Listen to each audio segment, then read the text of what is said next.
नमस्कार, मैं चमन क्षत्रिय आज पंचायती राज कॉन्सेप्ट की कुछ महत्वपूर्ण जानकारियां आप लोगों से साझा करना चाहता हूं। शायद इसमें कुछ बच्चे हैं जिन्होंने पहले ये लेक्चर अटेंड कर चुके हैं। जो आज नए बच्चे हैं उनके लिए मैं फिर से पंचायती राज कॉन्सेप्ट लेके आया हूं। कुछ महत्वपूर्ण जानकारी साझा करूंगा आप लोगों से। तो सबसे पहले मैं स्वतंत्रता के बाद का जो कुछ इतिहास है उसके ऊपर नजर डालूंगा। तो सबसे पहले पंचायती राज की जो सिफारिश की थी बलवंत राय मेहता समिति ने 1957 में सरकार के सामने सिफारिश की थी कि भारत के अंदर पंचायती राज सिस्टम होना चाहिए। उसके बाद 12 जनवरी 1958 को नेहरू जी ने पंचायती राज का परीक्षण कहां पे किया? आंध्र प्रदेश में। उन्होंने परीक्षण क्यों किया? क्योंकि नेहरू जी को डाउट था, नेहरू जी को लगा कि क्या भारत के अंदर पंचायती राज क्या सफलतापूर्वक काम कर सकता है या नहीं। तो आंध्र प्रदेश के अंदर उन्होंने इसका परीक्षण किया 1958 में और ये सफलतापूर्वक रहा। उसके बाद सरकार ने राजस्थान के अंदर 2 अक्टूबर 1959 को नागौर जिला और बगदरी ग्राम के अंदर पहली पंचायत और पहला पंचायती इलेक्शन राजस्थान के अंदर हुआ। तो अब बात करते हैं हम कि संविधान ने कब इसे मान्यता दी पंचायती राज को।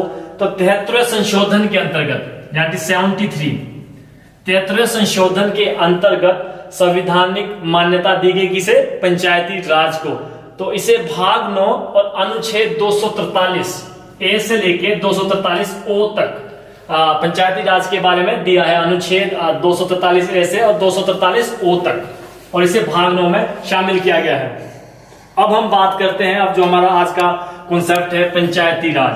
तो सबसे पहले मैं आपको बताना सर, ये पहला जो पंचायती राज शुरू हुआ था ये नागौर जिला में हुआ था या आंध्र प्रदेश में? ये आपका जो सबसे पहला परीक्षण सिर्फ आंध्र प्रदेश में हुआ। जो पंचायती राज शुरू हुआ वो राजस्थान के अंदर नागौर जिला और बगदरी ग्राम से हुआ।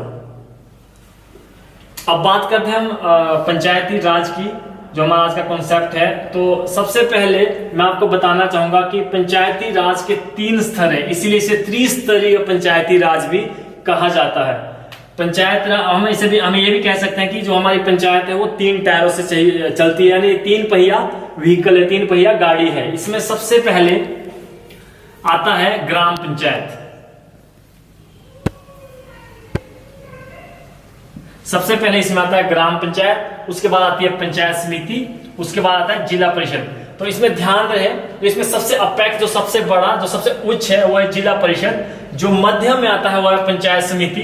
जो सबसे न्यूनतम और सबसे छोटा है, छोटे स्तर पे क्या आता है? ग्राम पंचायत। सबसे छोटे स्तर पे ग्राम पंचायत आती है। तो ये हमारे 3 टायर है हमारे पंचायत के, जिसके ऊपर हमारी पंचायत चलती है। तो बात करते हैं हम सबसे पहले ग्राम पंचायत की कि ग्राम पंचायत क्या है। तो ग्राम पंचायत का गठन होता है ग्राम स्तर पर, यानी ग्राम सभा से ग्राम पंचायत बनती है। तो अब क्वेश्चन आता है कि ग्राम सभा से ग्राम पंचायत बनती है, ये बहुत ही इंपॉर्टेंट है, प्लीज थोड़ा ध्यान दें। ग्राम पंचायत और ग्राम सभा में आप फर्क समझें। ग्राम सभा क्या है? ग्राम सभा किसी भी गांव के अंदर मतलब जिन्हें 18 साल या 18 वर्ष या 18 वर्ष से अधिक जिनकी आयु है, यानी जिन्हें मत देने का अधिकार है, उन्हें क्या कहते हैं? ग्राम सभा। यानी किसी भी गांव, किसी भी पंचायत के अंदर जो 18 साल से अधिक जितने भी मतदाता है, जिन्हें भी वोट देने का अधिकार है, उनसे मिलकर क्या बनती है? उन्हें क्या कहते हैं? ग्राम सभा। तो ग्राम सभा से मिलकर क्या बनती है? हमारी पंचायत। तो हम अभी बात करें ग्राम सभा की। तो ग्राम पंचायत का जो गठन होता है वो ग्राम पंचायत के स्तर पे होता है। ग्राम सभा की जो हम बैठक की बात करते हैं, जब हम कई बार सुनते हैं कि ग्राम सभा की बैठक है, तो ग्राम सभा की जो बैठक होती है वो साल में 4 बार होती है और इसकी निर्धारित तिथियां होती है, इसकी निश्चित तिथियां होती है, जिसमें सबसे पहले ग्राम सभा की बैठक 4 बार साल में होती है। वो है 26 जनवरी, दूसरी 15 अगस्त, तीसरी 2 अक्टूबर यानी 2 अक्टूबर गांधी जयंती, और 1 मई यानी मजदूर दिवस 1 मई। ये 4 निर्धारित तिथियां हैं। हर साल इन्हीं तारीख को ग्राम सभा होती है। ग्राम सभा के सदस्य कौन होते हैं? यानी जो पूरी पंचायत के मतलब जिन्हें मत देने का अधिकार, जिन्हें वोट देने का अधिकार है, वो ग्राम सभा के सदस्य होते हैं। अब हम बात करते हैं कि ग्राम सभा की अध्यक्षता कौन करता है जब सभा होती है। तो इसमें ग्राम पंचायत के जो सरपंच होते हैं वो ग्राम सभा की अध्यक्षता करते हैं। इसके बाद इसमें एक बहुत इंपॉर्टेंट क्वेश्चन आता है कि ग्राम सभा में सरकारी कर्मचारी कौन होता है। तो मैं आपकी नॉलेज के लिए बता दूं कि ग्राम सभा में सरकारी कर्मचारी कौन होता है, ग्राम सचिव ग्राम सभा में सरकारी कर्मचारी होता है। तो ये था हमारा ग्राम सभा। अब हम बात करते हैं मेन टॉपिक ग्राम पंचायत पे आते हैं। ये था हमारा ग्राम सभा से मिलकर क्या बनती है, ग्राम पंचायत। तो हम अब आते हैं यहाँ पे ग्राम पंचायत पे कि ग्राम पंचायत क्या है। तो सबसे पहले हम बात करते हैं गठन की। पंचायत जो ग्राम पंचायत है इसका गठन ग्राम स्तर पे किया जाता है। इसका गठन ग्राम स्तर पे किया जाता है। अगर हम ग्राम पंचायत के सदस्यों की बात करें कि ग्राम पंचायत में कितने सदस्य अप्रोक्स होने चाहिए, तो 3000 लगभग 3000 सदस्य एक पंचायत में होते हैं, जिसमें 9 वार्ड निर्धारित किए होते हैं। मतलब 3000 के ऊपर 9 वार्ड होते हैं। लगभग एक सैद्धांतिक तौर से मान्यता है कि 3000 चाहिए एक ग्राम पंचायत के लिए। हालांकि इसमें कई बार कम भी होते हैं, कई बार ज्यादा भी होते हैं, लेकिन अप्रोक्स 3000 मानी जाती है। और इसके ऊपर 9 वार्ड होते हैं और 9 वार्ड से एक वार्ड मेंबर होता है, यानी जिसे वार्ड पंच भी कहते हैं। तो यानी एक पंचायत के अंदर 9 वार्ड पंच भी होते हैं और 3000 की जनसंख्या होती है। अगर हम इसके सदस्य ग्राम पंचायत में अगर हम सदस्यों की बात करें, ग्राम पंचायत में अगर हम सदस्यों की बात करें, तो इसमें सदस्य निर्वाचित जो होते हैं वो कौन होते हैं, वार्ड पंच जिन्हें मेंबर कहते हैं, और सरपंच।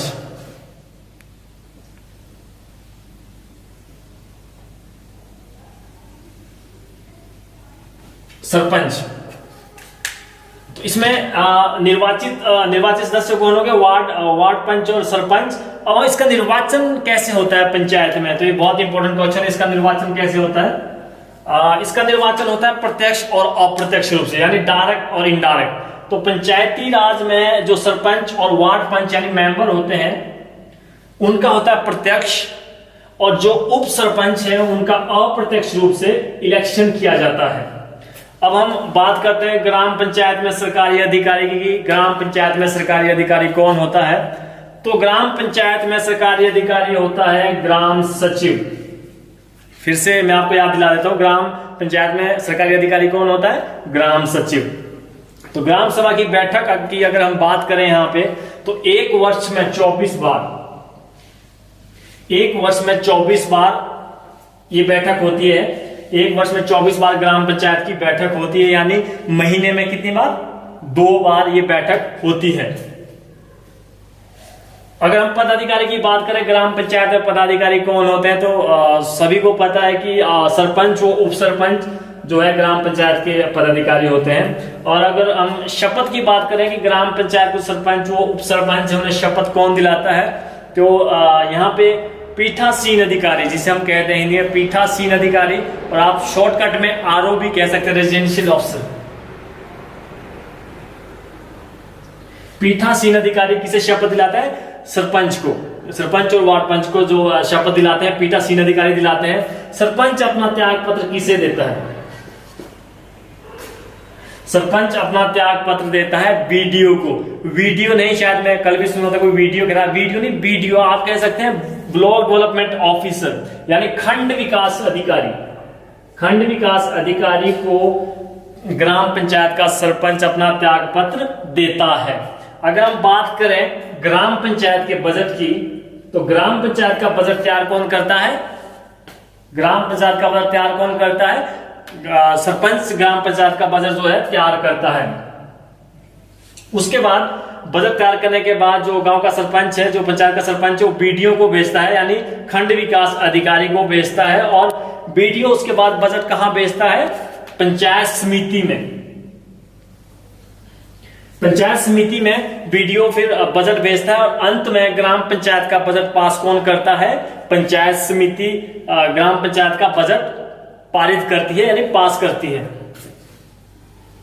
तो अब मैं बात करता हूं यहाँ पे आयु की, कि अगर आप ग्राम पंचायत में कोई भी हिस्सा लेना चाहते हैं ग्राम पंचायत के स्तर पे, तो आपकी न्यूनतम आयु होनी चाहिए 21 वर्ष। 21 वर्ष आपकी आयु होनी चाहिए अगर आप ग्राम पंचायत का हिस्सा बनना चाहते हैं। और अगर हम बात करें आरक्षण की, यहाँ पे आरक्षण की बात करें, क्योंकि ग्राम पंचायत में जब भी कोई इलेक्शन आते हैं तो आरक्षण बहुत जोरों शोर से सामने आता है। तो मैं एक बार फिर से आपको बताना चाहूंगा कि आरक्षण SC ST OBC यानी शेड्यूल कास्ट, शेड्यूल ट्राइब्स और अदर बैकवर्ड क्लासेस को जनसंख्या के आधार पे उन्हें आरक्षण दिया जाता है। और अगर हम बात करें महिलाओं की, तो महिलाओं को 2009 से पहले 33% आरक्षण था, लेकिन 2009 के बाद जो है महिलाओं को 50% अधिकार दिया गया है, यानी वो 50-50 की पार्टनर है, उन्हें आरक्षण दिया गया है। ये निश्चित है 2009 के बाद 50% और 2009 से पहले 33%। अगर हम ग्राम पंचायत में शैक्षणिक योग्यता की बात करें तो पूरे भारतवर्ष में जहां जहां पे पंचायती राज है, त्रिस्तरीय पंचायती राज है, तो वहां पे कोई भी शैक्षणिक योग्यता नहीं है। परंतु राजस्थान के अंदर एकमात्र राज्य राजस्थान के अंदर जहां पे शैक्षणिक योग्यता रखी गई है वो है 8वीं पास सरपंच के लिए। अगर सरपंच जनजातीय एरिया से है तो वो है 5वीं पास, तो है 5वीं पास। राजस्थान एकमात्र ऐसा राज्य है जिसने पंचायती राज में शैक्षणिक योग्यता रखी है। अगर हम बात करें इलेक्शन की, पंचायती राज की इलेक्शन कौन कराता है, तो मैं आपको बताना चाहूंगा पंचायती राज की इलेक्शन कौन कराता है। स्टेट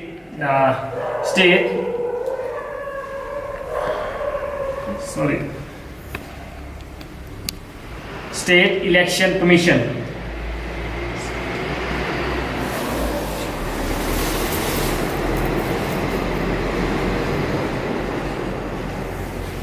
स्टेट इलेक्शन कमीशन जो है वो पंचायती राज का जो हैंडल कराता है, पंचायती राज की इलेक्शन स्टेट इलेक्शन कमीशन कराता है।